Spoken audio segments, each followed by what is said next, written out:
lucha docente, acompañado por los distintos sectores de la comunidad universitaria, tiene, y de hecho debe tener, a mí me parece como objetivo, la pelea por pensar la posibilidad de financiar productivamente a la educación pública. Esa es la pelea, digamos, y la manifestación de esa pelea en este momento puede ser el salario docente, en otro momento puede ser el deterioro del financiamiento al sistema científico, en otro momento puede ser la cuestión de la educación primaria o secundaria, pero la verdad, acá hay una pelea clarísima.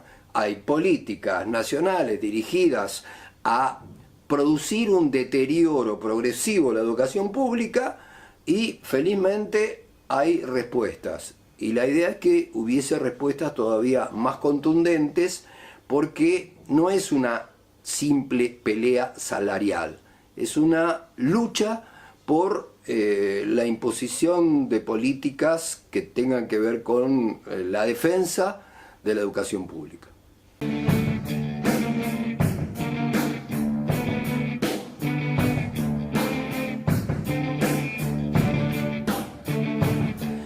En el presente, en la cultura del capital financiero es un sistema de lucha por la maximización de las ganancias a como sea. Entonces, ese tipo de cultura, si uno lo enfoca específicamente a una sociedad nacional, lo que se ve es que cualquier espacio público tiene para esa mirada el absurdo de ser un competidor que está siendo financiado. Entonces, la escuela pública, la universidad pública, el hospital público son competidores en el mercado que desde su perspectiva tendrían algunos privilegios, porque efectivamente ya no se piensa la educación o la salud con ese viejo concepto del servicio público, sino como un servicio dentro del mercado. Digamos, son bienes que se ofertan en el mercado, bienes simbólicos, bienes educativos que se ofertan en el mercado, y por eso este problema, esta situación progresiva que arranca ya desde los años 90 muy claramente, si querés de antes, pero de los años 90 muy claramente, con la transformación de todo el sistema educativo latinoamericano a partir de las políticas del Banco Mundial, que ponen a la educación y que efectivamente también a la salud como un bien dentro del mercado. Entonces no es extraño que se vea como competidor una agencia de noticias que es pública, que se vea como competidor una universidad pública y que se vea como competidor un espacio público. Desde esta mirada, estos son espacios que compiten con el actor privilegiado de esta mirada, que es el mundo corporativo. Para el mundo corporativo estos son competidores con beneficios extras que hay que destruir. Yo creo que ese es el fondo de la cuestión. Efectivamente, no hay, siempre estamos en un sistema que es un sistema donde existe distribución desigual del capital económico y existe distribución desigual del capital educativo. Ahora bien, si uno compara, digamos, la experiencia argentina, aún en un modelo capitalista de distribución desigual, la existencia de la institucionalidad educativa tan tempranamente insertada en todo el territorio nacional, produjo situaciones que ha posibilitado la movilidad social ascendente, no exclusivamente por lo educativo, pero que le han dado un tono a esa movilidad social ascendente también ligado a la educación. Entonces digo, ¿no llega a todos los sectores? No llega a todos los sectores. Pero sin embargo, cualquier universidad que se hable en Florencio Varela o en Los Polvorines, ella de hecho la posibilidad para que una franja de población que le costaba acceder al mundo universitario pueda acceder al mundo universitario. ¿Queda gente afuera? Obviamente queda gente afuera, porque es una sociedad desigual, una sociedad clasista. Pero en términos comparativos, la verdad, yo creo que las universidades creadas en la década anterior, con todas sus dificultades, ya es un hecho positivo su creación, digamos, porque efectivamente hay personas que son la primera generación que accede a la universidad. ¿Son masas extraordinarias de población? No, no son masas extraordinarias de población, pero son caminos que se abren en este contexto, que no es una política revolucionaria, en un contexto de parches, en un contexto dubitativo, que no se sabe bien qué hacer. El hecho de la existencia de esas instituciones a mí me parece democratizador. Yo creo que hay un predominio cultural de la cultura del capital financiero, del mundo neoliberal, el hecho del carrerismo como un modelo de realización dentro de la sociedad en todos lados, inclusive en el mundo educativo, es algo que tiene un peso significativo. No digo yo que ese sea el único elemento, pero digo que ese elemento es muy significativo, porque los dos grandes partidos en algún momento tenían, por más ambigüedad que tuvieran los dos grandes partidos, tenían diferencias. Alguno ponía el acento del ciudadano, otro ponía el acento del pueblo. Ahora, después los dos grandes partidos pasaron a ser parte del pensamiento único. En términos, más allá de que en sus prácticas concretas, en algunos casos, cada uno de ellos remedara algo de la vieja tradición convertida en hilacha. Pero lo que se hacía era remedar la vieja tradición convertida en hilachas. El pensamiento único de la década del 90 tuvo una poderosa influencia, independientemente de que se hayan producido cambios defensivos frente a esa situación.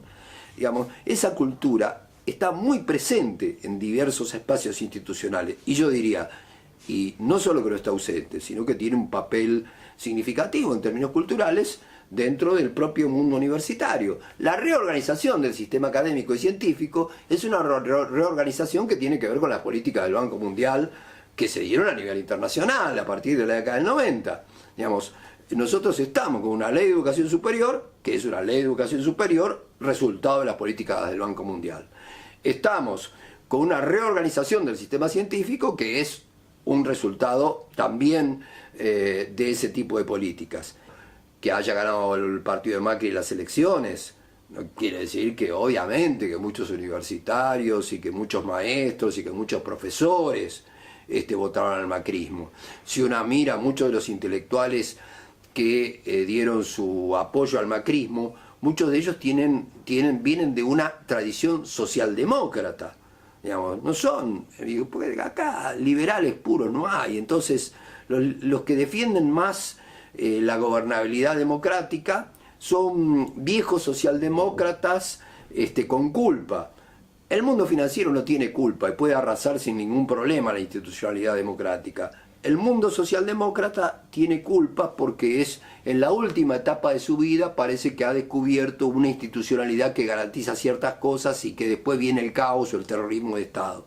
La verdad que no hay ningún tipo de expectativa frente a eso. Entonces, si vos tenías intelectuales relevantes que sacan una foto con el presidente de la República, que es un partido que básicamente, digamos, hacía reivindicaciones claras hacia la derecha, sobre todo para un intelectual, bueno, ¿qué queda del resto de la población que no está encima en un momento de gran deterioro de la acción política? Entonces, yo digo, esta cultura estuvo desperdigada por distintos sectores de la sociedad, tiene un peso significativo todavía, y sobre esa cultura, digamos, está la tarea que hay que realizar, la lucha política.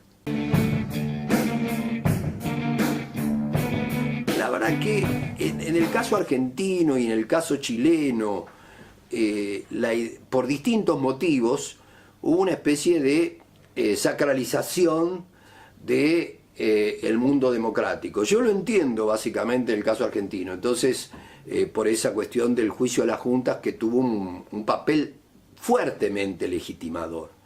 Ahora, en el marco del deterioro extraordinario de los últimos 2 años, realmente creo yo que es posible que haya ciertos replanteos, porque la verdad la ilusión republicana se hizo trizas no solo con un tipo de política económica, sino con la burla a esas formas institucionales republicanas que, insisto, creo yo que desde el capital financiero no se tienen muchos pruritos para saltear esos obstáculos. Las transformaciones del Banco Mundial se hicieron a través de intelectuales que habían sido de izquierda.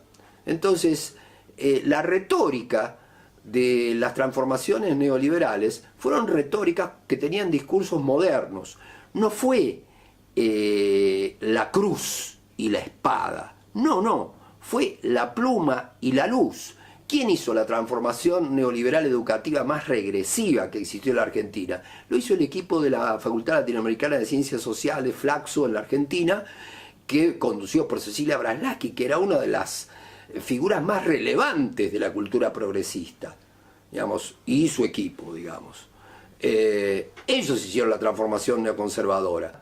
No les costó demasiado apropiarse de ese nuevo discurso neoliberal que podía ser presentado bajo formas socialdemócratas, porque en realidad cuando decían que había que suprimir el ingreso irrestricto a la Universidad Argentina, lo decían analizando desde conceptos de Bourdieu, por ejemplo.